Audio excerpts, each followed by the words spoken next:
अच्छा, 14 में हमने क्या किया कि he is one of those boys, तो हमने ही के अकॉर्डिंग नहीं लगाना बल्कि दोज बॉयज के अकॉर्डिंग लगाना है कि वो उनमें से इंक्लूड हो गया। ठीक, तो उसके अकॉर्डिंग हमारे पास आर लगेगा, इज नहीं लगेगा। तो इसको देखना है, कंप्लीट समझना है। अच्छा, नेक्स्ट वन हमारे पास है जी, ये ऑलमोस्ट 15 मैंने लिखे हैं, ठीक है, सेंटेंसेस करेक्शन के। a number of students a number of students a number of students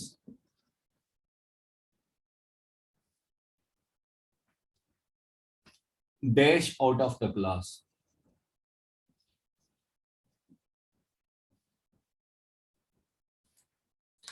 अब देखो यहाँ पे हमारे पास क्या कह रहा है, जब कभी भी अ नंबर ऑफ स्टूडेंट्स लगेगा ना, तो इसका मतलब है ये बहुत ज्यादा स्टूडेंट्स की बात कर रहा है, नंबर ऑफ स्टूडेंट्स की बात कर रहा है, तो यहाँ पे तो आर लगेगा।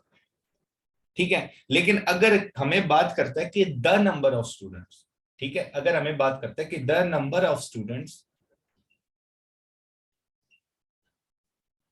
बस ये डिफरेंस याद रखना है। तो इस केस में हम क्या लगाएंगे, the number of student is out of the class. आ नंबर को आपने एज अ प्लूरल ट्रीट करना है, अ नंबर ऑफ स्टूडेंट्स को, और जहां पे द लगेगा ना, जब डेफिनेट आर्टिकल है किसी एक पॉइंट को बताता है, तो वहां पे हमने क्या लगाना है, उसको एज अ सिंगुलर करना होता है ट्रीट। ठीक है, अब देखो कुछ जो होते हैं हमारे पास जीरो प्लूरल होते हैं, कुछ वर्ड्स होते हैं, जिस तरह पुअर हो गया, जिस तरह पीपल हो गया, जिस तरह उसके अलावा कलेक्टिव आ जाते हैं, लेकिन जीरो प्लूरल जो है वो मैं बता देता हूँ आगे कि फील्ड भी हमारे पास जीरो प्लूरल होते हैं। अच्छा, अब नेक्स्ट ये समझ आ गई ना दो पॉइंट की, जब कभी हमारे पास अ नंबर होगा तो इसको हमने एज अ प्लूरल ट्रीट करना है। अ नंबर ऑफ स्टूडेंट बहुत सारे हैं नंबर्स में, अ नंबर जो होता है, ठीक है, और जो द है वो किसी डेफिनेट पॉइंट को नोट करता है, तो डेफिनेट पॉइंट के लिए हमने एज अ सिंगुलर उसको ट्रीट करना होता है। अच्छा, नेक्स्ट वन जो है हमारे पास, हम बात करते हैं कि the poor dash in need of help. अब यहाँ पे इज लगेगा या आर लगेगा?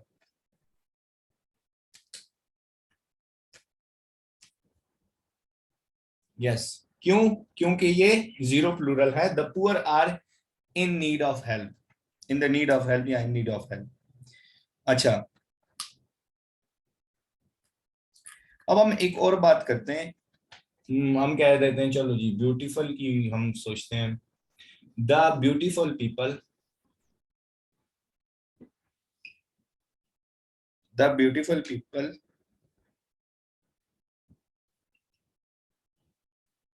इज प्राउड होगा या आर प्राउड होगा?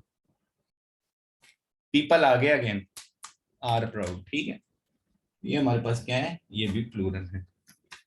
नेक्स्ट वन देखते हैं, अब यहां पे जरा गौर करना है, the study of languages, the study of languages, the study of languages and sciences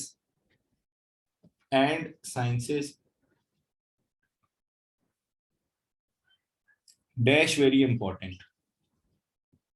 क्या लगेगा, इज लगेगा या आर लगेगा? देखो मैंने, हाँ बिल्कुल, ठीक है, क्यों? क्योंकि मैंने आपको बोला कि इधर नीदर और उसके अलावा जो बाकी कुछ एक्सेप्शन होंगी, लेकिन उसमें जो भी सेंटेंस है उसको हमने सब्जेक्ट के लिहाज से लेके चलना होता है। द स्टडी, तो स्टडी की बात कर रहे हैं तो वो सिंगुलर है, उस इज लगेगा। ठीक है, the study of languages and sciences is very important. एक तो ये हो गया। अच्छा, कुछ होते हैं हमारे पास पैरेललिज्म के होते हैं, ठीक है, वो मैं वैसे ही आपको बता देता हूँ कि जब कभी भी आपने इधर लगना है तो उसके साथ और लगना है, नीदर लगना है तो उसके साथ पैरेलल में दोबारा नॉर लगना है। हाँ, पैरेलल क्या होगा कि अगर मैं बात कर रहा हूँ किसी हार्ड चीज की बात कर रहा हूँ या किसी एनिमल की बात कर रहा हूँ, तो उसका कंपैरिजन भी एनिमल के साथ हो। अगर किसी बॉय की बात कर रहा हूँ तो उसका कंपैरिजन भी बॉय के साथ हो, ना कि किसी और चीज के साथ हो। ये माइंड में चीज रखनी है कि जब कभी भी कंपैरिजन होता है तो उसमें पैरेललिज्म का रूल लगता है कि नीदर नॉर या जो भी हम यूज करते हैं।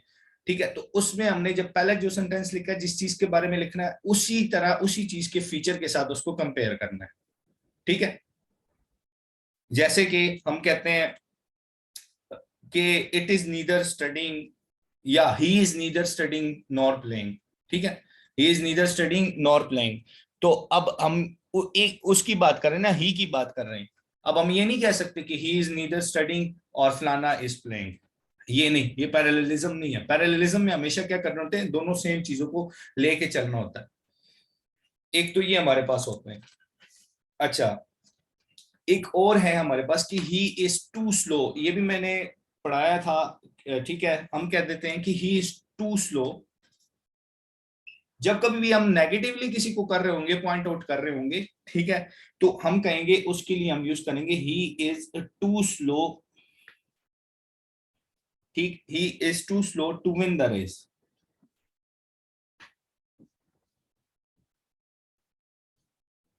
अब ये जो टू स्लो है, ये क्या कह रहा है कि भाई वो जीत ही नहीं सकता, वो बहुत ही सुस्त बंदा है। टू जो होता है वो हमेशा नेगेटिव चीज को शो कर रहा होता है, ठीक है, कि वो उसके लिए पॉसिबल नहीं है, पॉसिबिलिटी नहीं है, ठीक। अब हम कहते हैं C S S is too complicated to pass, ठीक है, लोगों को अगर बताना हो, अगर उसको नेगेटिव फीडबैक देना हो तो उसको ये बता, ठीक है। या फिर हम कह देते हैं कि you are fast enough to, या to curve the studies of CSS, या टू क्लियर सीएसएस, ठीक है।